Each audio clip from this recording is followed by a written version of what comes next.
ojalá que nadie me descubra. Nunca fue así. Ella anunció públicamente que en el conflicto de los siglos ella estaba usando material de otras fuentes. Por ejemplo, en el conflicto de los siglos, la página 14, ella dice lo siguiente: en algunos casos, cuando he encontrado que un historiador había reunido los hechos y presentado en pocas líneas un claro conjunto del asunto, es decir, del asunto que ella había visto, o agrupado los detalles en forma conveniente, he reproducido sus palabras. No tanto para citar a esos escritores como autoridades, sino porque sus palabras resumían adecuadamente el asunto. Y luego dice, y al referir los casos y puntos de vista de quienes siguen adelante con la obra de reforma en nuestro tiempo, es decir, de otros autores, me he valido en forma similar de las obras que han publicado. Es decir, en la misma introducción al conflicto de los siglos, ella dice, yo usé material de otros autores, yo usé material de nuestros pioneros, lo he incorporado en mi libro, no porque son autoridades, sino porque lo que ellos escribieron cuadra perfectamente con lo que Dios me ha mostrado en visión. Es decir, que Elena G. de White siguió un proceso muy parecido al proceso de Juan. En primer lugar, nunca le dio crédito a las personas que ella citó. Pero no podríamos decir que fue plagista porque no quería esconder ese hecho, sino que usaba el lenguaje porque habían escrito en forma fidedigna y para qué ella iba a perder tiempo escribiendo lo mismo, fresco y nuevo, si ya se había escrito. Ahora quiero decirles que el libro de El conflicto de los siglos es una obra maestra literaria. En realidad, El conflicto de los siglos es un libro de Apocalipsis descifrado o descodificado. Cuando hablamos sobre Juan y sobre el libro de Apocalipsis, notamos que el libro de Apocalipsis está presentado en forma de símbolos y de figuras. Por ejemplo, nos dimos cuenta que Juan habla del dragón, la bestia, el falso profeta, vino, aguas, testigos, marcas, sello, etc. Elena G. de White no usa los símbolos, sino que ella interpreta los símbolos, es decir, ella descifra o descodifica los símbolos. El conflicto de los siglos, en otras palabras, es el libro de Apocalipsis descifrado o descodificado. En realidad, por ejemplo, ella dice, el dragón representa a Satanás y a Roma, la bestia representa Roma papal, el falso profeta representa a los Estados Unidos, el vino representa falsas doctrinas, las aguas donde se sienta la ramera representan muchedumbres, naciones, lenguas y pueblos, los dos testigos representan el Antiguo y el Nuevo Testamento, el sello de Dios representa el sábado, la marca de la bestia representa el falso día de reposo. Es decir, Elena G. de White descifra el lenguaje simbólico del libro de Apocalipsis. Ahora, ¿cuál es el tema central del libro El conflicto de los siglos? Saben que es el mismo tema central del libro de Apocalipsis. En realidad, el libro El conflicto de los siglos no es un libro de historia, ni es un libro en cuanto a la historia. El conflicto de los siglos es una filosofía de la historia. Es una descripción de la gran controversia entre Cristo y Satanás y la victoria final de Cristo y su pueblo sobre las fuerzas del mal. Elena G. de White, en El conflicto de los siglos, no solamente describe la historia, sino que habla de las causas reales de los eventos que suceden detrás de la historia. Es decir, ella explica que los eventos que suceden en la historia son solamente resultados visibles de la guerra invisible entre Cristo y Satanás en el mundo que nosotros no podemos ver.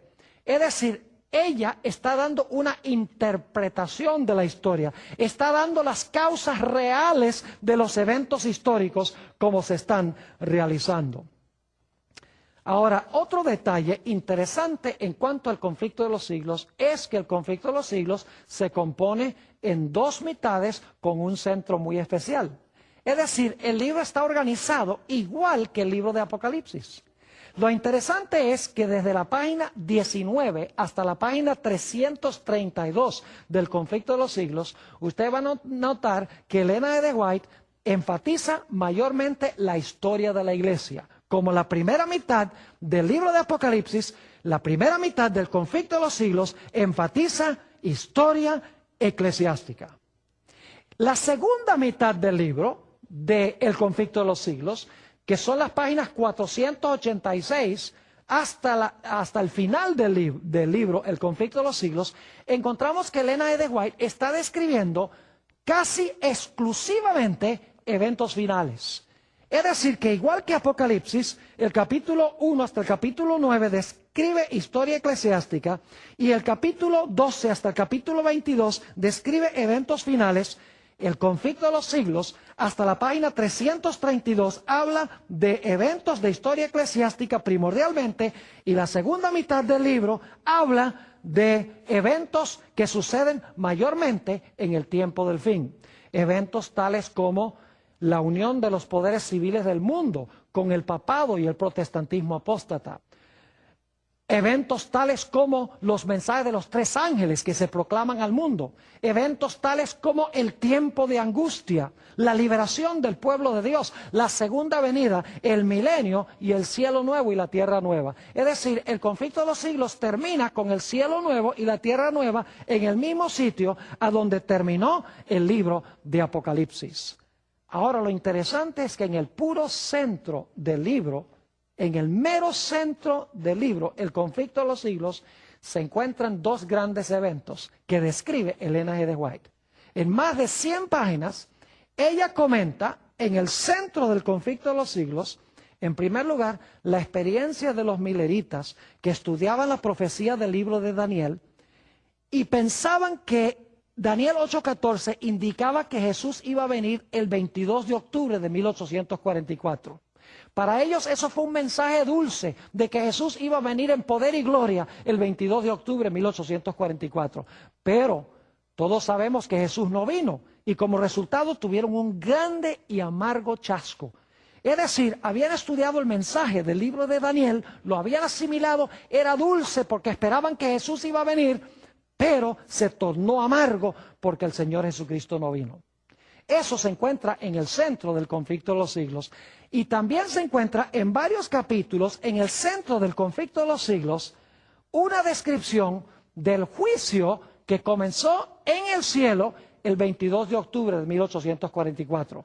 Es decir, los 2 aspectos que están en el centro del libro de Apocalipsis están en el centro también del libro El Conflicto de los Siglos. Es decir, que el Conflicto de los Siglos tiene una sección histórica, tiene un centro muy especial que tiene que ver con el chasco y el juicio y luego eventos finales. De la misma manera como Juan presentó su libro, Historia Eclesiástica, eventos finales y un centro que se compone del libro que es dulce y amargo y del inicio del juicio en el santuario celestial. Ahora, lo interesante es que Satanás también trató de matar a Ellen G. de White inmediatamente antes que Ellen G. de White escribiera el libro El Conflicto de los Siglos. Ellen G. White recibió el 14 de marzo de 1858 su famosa visión del Conflicto de los Siglos en la ciudad de Lovett's Grove, en el estado de Ohio, en los Estados Unidos. Por más de 2 horas, Ellen G. de White presenció en visión el gran conflicto entre Cristo y Satanás. Cuando salió de visión, ella y su esposo se montaron en el tren para viajar de regreso a su casa en Battle Creek, Michigan, y decidieron parar en la ciudad de Jackson, a donde tenían unos amigos de apellido Palmer. Mientras iban en el tren, Ellen G. White dice que hablaba con su esposo sobre los planes que tenían de publicar la visión del conflicto que ella había tenido en ese servicio fúnebre en Ohio. Cuando estaba sentada en la cocina de la familia Palmer, le voy a describir ahora lo que sucedió con ella. Se encuentra en el libro Reseñas Biográficas de Ellen G. de White, página 338. Dice Ellen G. de White esto: habíamos estado en la casa por un corto tiempo, cuando mientras conversaba con la hermana Palmer, mi lengua rehusó pronunciar lo que deseaba decir y parecía estar pesada e insensible. Una sensación extraña y fría me afligió el corazón. pasó por mi cabeza y a lo largo de mi costado derecho. Estaba teniendo un derrame por esta descripción. Sigue diciendo, por un tiempo estuve insensible, pero fui levantada por la voz de oración ferviente. Procuré usar mis extremidades izquierdas, pero estaban perfectamente inútiles. Por un corto tiempo no esperaba vivir. Ahora podríamos decir, bueno, ella sencillamente tuvo un derrame, tuvo un stroke, tal vez porque no tenía una buena constitución fisiológica. Pero en realidad, unos pocos meses después, encontramos que Dios le reveló a ella lo que había pasado en la ciudad de Jackson. En el mismo libro, Reseñas biográficas de Ellen G. White, página 339, explica ella había ido a la casa de una hermana Hutchins, porque la hermana estaba enferma y le habían pedido que fuera para orar con ella. Dice ella lo siguiente, mientras estaba orando por ella, el poder de Dios reposó sobre todos. Y al caer sobre mí, fui arrebatada en visión. Es decir, cuando el Espíritu y el poder de Dios cayeron sobre ella, fue arrebatada en visión. En esa visión se me mostró que el ataque repentino que tuve en Jackson era la intención de Satanás quitarme la vida a fin de impedir la obra que iba a escribir. Pero los ángeles de Dios fueron enviados para rescatarme. También vi, entre otras cosas, que iba a ser bendecida con mejor salud que la que tenía antes del ataque en Jackson. Es decir, Satanás procuró matar a Ellen G. White para que no pudiera escribir este magnífico libro, El conflicto de los siglos. En cortas cuentas, mis queridos amigos, este libro explica las profecías de una forma que todo el mundo necesita comprender. El libro El conflicto de los siglos es una explicación del libro de Apocalipsis, una amplificación del libro de Apocalipsis, detalle por detalle, ya no en forma simbólica, sino en un lenguaje claro que todos pueden comprender. Por esa razón, el diablo quería impedir que se escribiera este libro, porque el diablo odia este libro porque muestra y revela sus artimañas y sus estrategias en estos últimos días. Si usted desea recibir un ejemplar, puede escribirnos a la dirección que aparece en pantalla al final de esta presentación.